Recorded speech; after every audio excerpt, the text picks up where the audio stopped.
এই দীর্ঘদিন এই আন্দোলন চলার ফলে বিভিন্ন ধরনের যে নাগরিক সেবা সেই বিষয়গুলো আমাদেরকে মাথায় রাখতে হচ্ছে।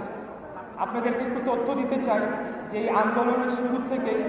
সমস্ত জরুরি সেবা কিন্তু চলমান ছিল এবং সেটা আমাদের সিদ্ধান্তে আমরাই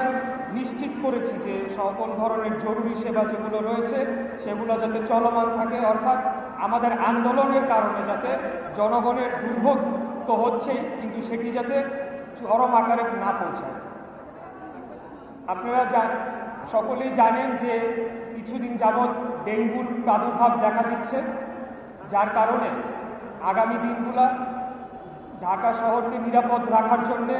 মশক নিধন নিয়ন্ত্রণ যে কর্মসূচি রয়েছে নগর ভবনের, সেটিকে বেগবান করার জন্যে এবং সেটি যাতে চলমান থাকে সেটি নিশ্চিত করার জন্যে আমরা আজকে থেকে ধারাবাহিকভাবে যে বিভিন্ন দপ্তরের যারা কর্মচারীরা রয়েছেন তাদের সাথে আমরা বৈঠক করছি। আজকে আমরা 70টির অধিক ওয়ার্ডের কনজারভেন্সি ইন্সপেক্টর অর্থাৎ পরিচ্ছন্ন পরিদর্শক যারা রয়েছেন তারা দীর্ঘদিন যাবৎ আমার সাথে দেখা করতে চাচ্ছিলেন। তো আজকে আমরা তাদের সাথে বসেছি, তাদেরকে আমরা উৎসাহ উদ্দীপনা দিয়েছি এবং তাদেরকে আমরা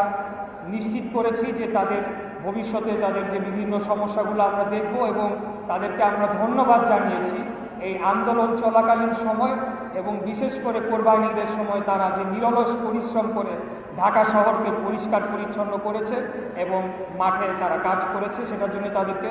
ধন্যবাদ জানিয়েছি। এর পাশাপাশি তাদেরকে আমাদের পক্ষ থেকে আহ্বান জানিয়েছি যে ডেঙ্গুর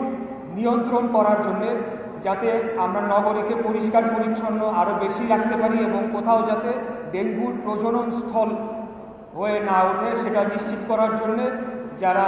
মশক নিধনের সাথে যুক্ত রয়েছেন তাদের সাথে পাশাপাশি যাতে তারাও কাজ করে যায় এবং কোথাও যাতে পানি জমে থাকার ফলে